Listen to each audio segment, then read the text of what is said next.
Hey there, and welcome back to this bite-sized episode of the Mission Makers podcast.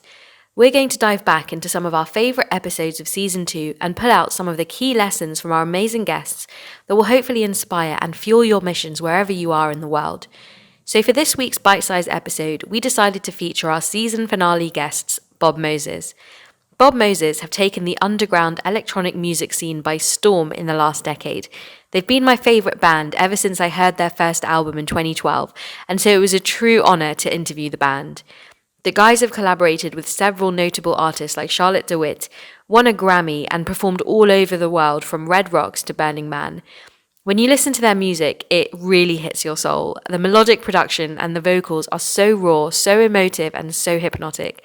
And so we talk a lot about the creative process in this episode, the misconceptions of success, and the impacts of COVID-19 on the music industry.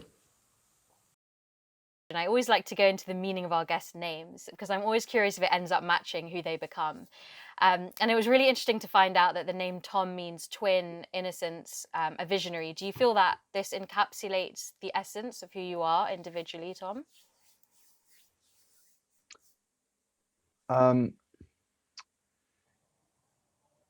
That's a very interesting question. I'd say the visionary part. I spend a lot of time.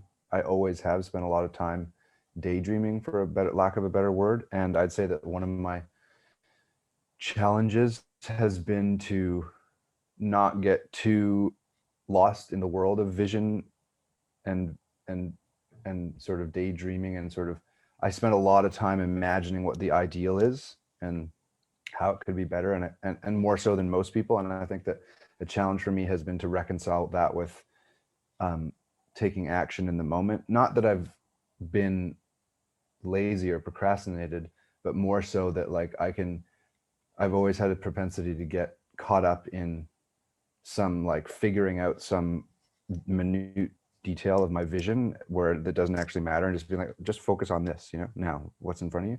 So I'd say that's definitely part.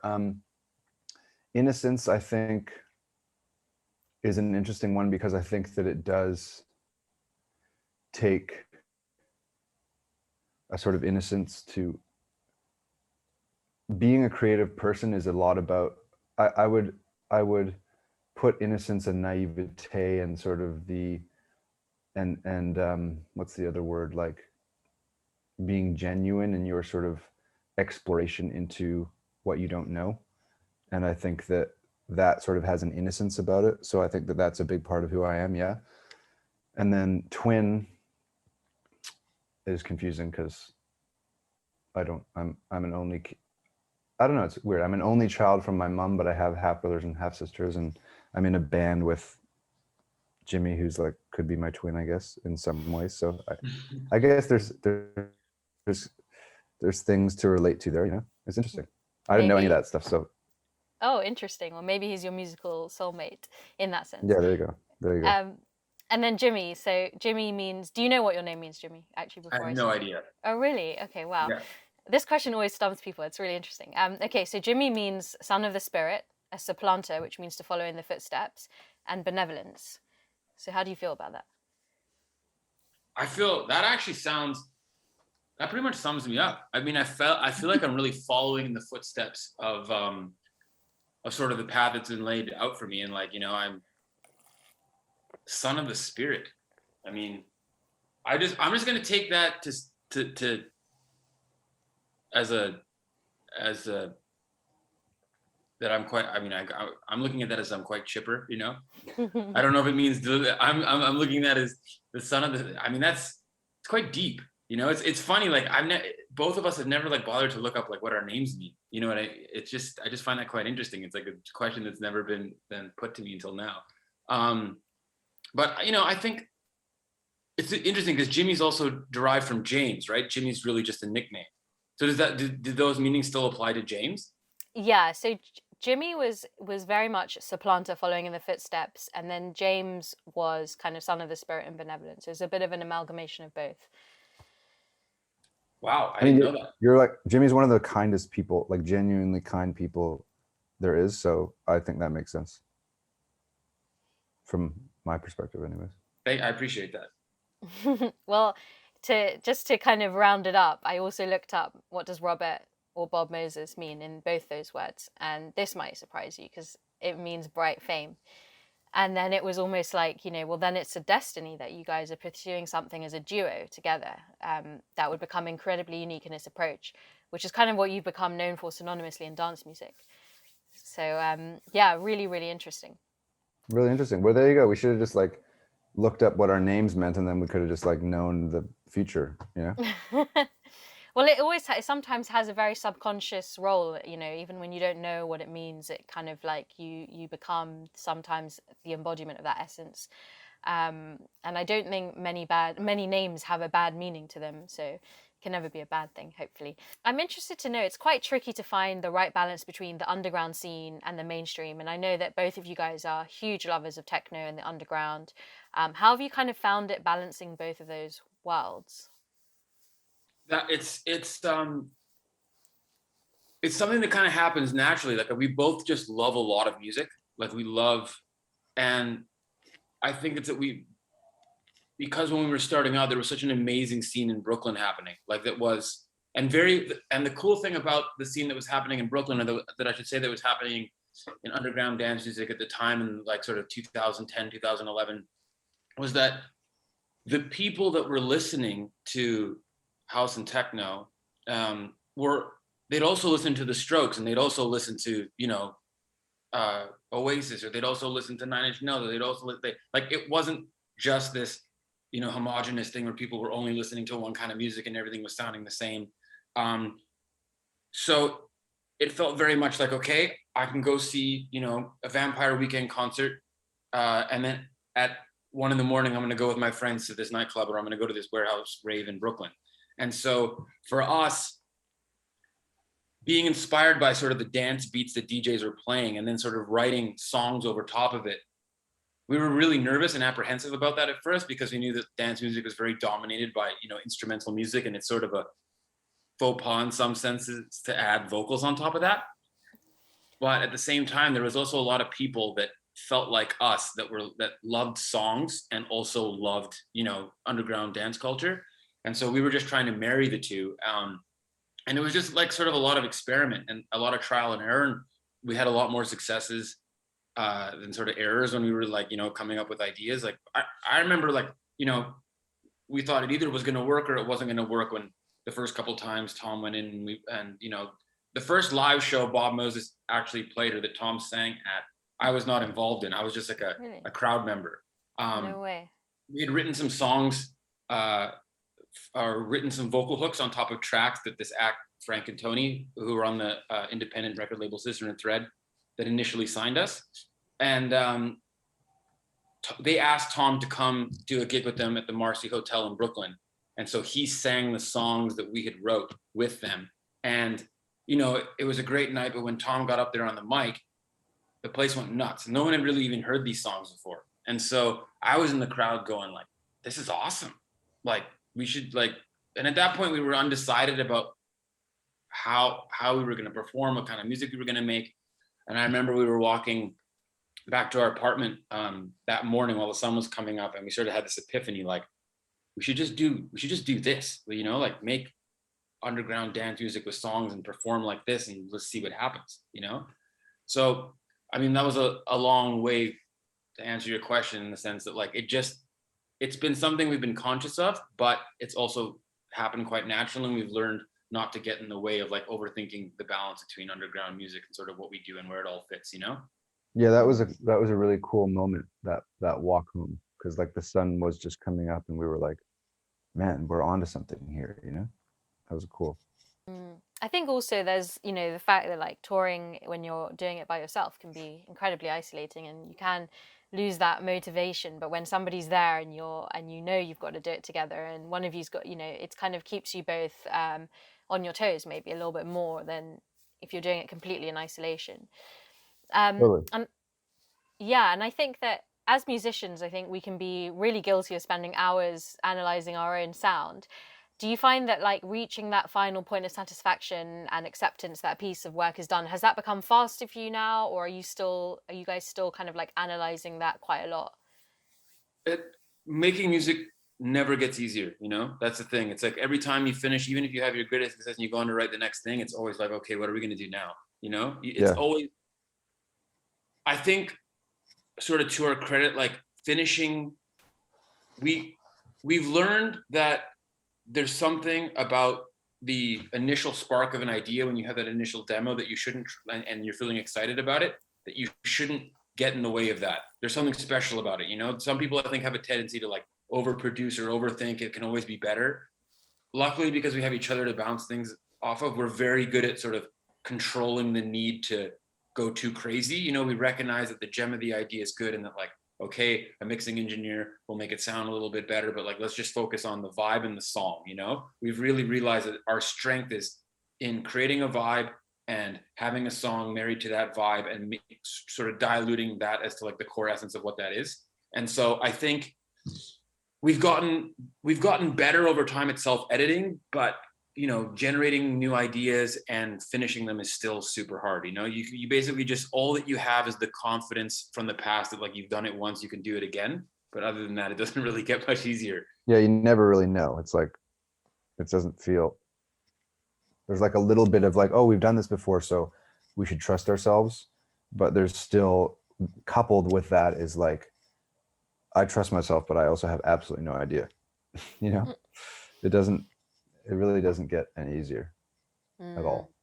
So it can but be that's what it's about though. That's the creative, like that is the journey. Like that is the act of creating, you know, like it's the closest to real magic, you know, like no one know, like you just put the antenna up and you hope, and you have no idea when an idea comes and how it happens. It's like, I think that's why, you know, the respect musicians have for other musicians, or that people have for them in general, it's this insane art form that really has no rhyme or reason. Like you can learn the production, you can learn how to play piano and guitar and drums, and you can learn all that, but idea generation, that's, no one can explain that, you know? And I think that like anytime I'm a huge music history buff, I love reading books about, you know, my favorite artists or watching documentaries, and because you just want to somehow like, what have they tapped into, what's the secret? And you never find out. It's like this constant pursuit of the rainbow that you'll never get to, you know, but sometimes lightning strikes and you're lucky enough just to put it in a bottle, you know, but you never know why.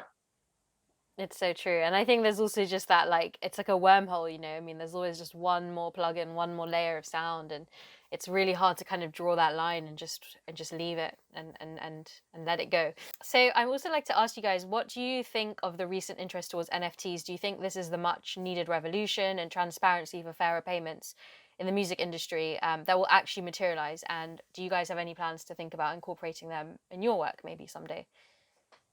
I think it's always great when the status quo gets shaken up, you know, regardless of what that is. And I think 20 years ago, you know, we had Napster come along with free and all sort of digital assets basically were worth nothing, you know, and now you have people paying exorbitant amounts of money to own digital assets. So I think that like there's always been a lag with technology and finding either compensation or finding ways to regulate it. And every time you think you have it under control, something new comes along and shakes the boat up again. And I think this time is the first time it's sort of given the power to the people, which is the most exciting thing. It's given the power to the artists and the people that create the content to sort of like find distribution channels and release it. And so I think in that sense, it's extremely exciting. And I think, you know, we were discussing this the other day. This business is so complicated. There's so many facets to like when you release music, where it goes and how people collect from it. And like, you know, you have to get different statements from YouTube and from Spotify and from Apple, and then from the sales of the records, and like everything is just, it's not centralized, and there's room for human error. And then every once in a while someone has to go collect this. There's so much mess, you know? And it's a lot of it was designed to intentionally be complicated so that like the average musician couldn't understand it, you know? So I think seeing like, here's where the buck stops. This is like, you can write all the copyright data into the files. I think it's amazing, you know? And I think it's gonna have labels, hopefully adjust some of their policies. It's going to make things more transparent, like you said, which will then benefit sort of everyone in the long run. Maybe not the people who are, unfairly capitalizing on things, but it'll benefit the people that deserve or have written the material, which I think is great. And then as far as us coming up with something, there's nothing concrete yet. I mean, of course, you always want to, especially I think artists that make electronic music that have used technology to their advantage, you always want to embrace technology because it's done you well thus far. So we don't have anything concrete, but we would love to get involved somehow if we can. Awesome. Do you have anything to add to that, Tom? Not really. I think we've always been excited about blockchain, and which is what it's based on. And I think that the transparency and the accuracy that can provide would only benefit creative people. And I think that we hope that gets adopted as much as possible. And I think that the recent NFT boom is a step towards that becoming reality. So that's exciting.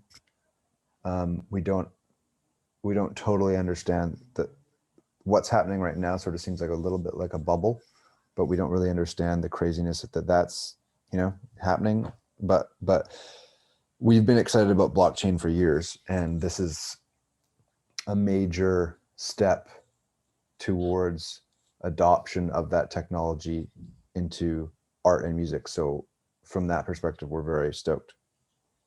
Definitely. It'd be very interesting to see where it goes.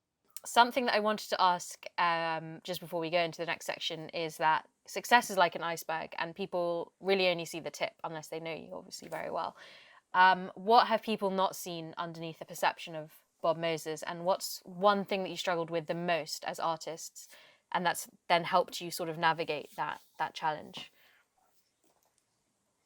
Oh, good question. I think that iceberg thing is so true. I remember seeing a thing where I believe it was a graphic designer who turned around a piece of work very quickly for a client and said, "This is what I'm charging," and the person went, "What? But that only took a day. I'm not going to pay that." He's like, "No, it took me the 25 years of my life to get to the point where I could do it in a day." Yeah. And I very much believe that that's like every hour that Tom spent alone in his room when he was a kid playing guitar, like that, all of those experiences, all the records that you listen to, that all makes you who you are as a musician. And I think the tip of the iceberg is us being Bob Moses that release records and play shows and have a great time. But the bottom of it is two guys who have put in a lot of work, have had a dream to do this their whole life, have spent countless hours practicing, countless hours pondering over what a good song is and pushing themselves. And we've had it's really hard work, but we have a tremendous amount of fun.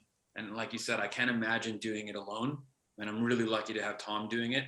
So I think it's just the thing that people don't see is just the it's not, you hear about overnight successes. There are no such things as overnight successes.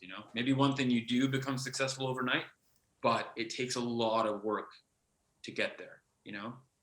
And one of the greatest sort of pieces of advice we've ever heard is a guy said, I worked really hard to get lucky, and I really feel like that's true. Totally. Very true. Anything to echo that, or just do you agree with everything he said? Very well said. Yeah, I think he said it very well, and it's true. I saw that picture as well, and it's very true. What can take somebody an hour, 2 hours comes from thousands and thousands of hours of being immersed, observing, experimenting, all of those things. Is it rare now that you write music that doesn't get released, and what are some of your favorite go-to plugins? Double part question. Yes, no, it's not rare. I'd say that for every song that gets released, we've written, I don't know, 10 that never see the light of day. I mean, this album so far, we have maybe 6 or 7 songs that are we're pretty sure are going to make the cut, and we've maybe started 40 ideas that we've taken through some part of like quite far that we've played for each other, and then maybe we have like 10 to 15 ideas that we sort of came up with in the same time that we haven't played for each other because they're not really good enough, or you know what I mean, like, so the amount of work that it takes to get one release song is huge, like in term as far as we're concerned. Like we do tons of, we come up with a lot of ideas and not many make the cut. So that's always been that way. And I'd actually say that it's going further the other way. I think that like we come up with more and we're harder on ourselves now than we used to be. Fair play. And then plugins, I mean, we use Valhalla reverbs a lot. We use the Waves plugins a lot. Sound Toys plugins. You want to throw any more in there, Jimmy? Yeah, like a lot of our plugins that we use, like Tom said, are more sort of like to manipulate like their delays and reverbs and compressors and stuff like that. And a lot of the stuff that we use for our sounds are like, you know, we have this Korg Minilog synth. A lot of it ends up, or guitars and stuff. A lot of it ends up being sort of more analog. And then for drums and stuff, just samples. So those plugins are all are what sort of we've used to try and make it sound good once we find riffs and parts that we like.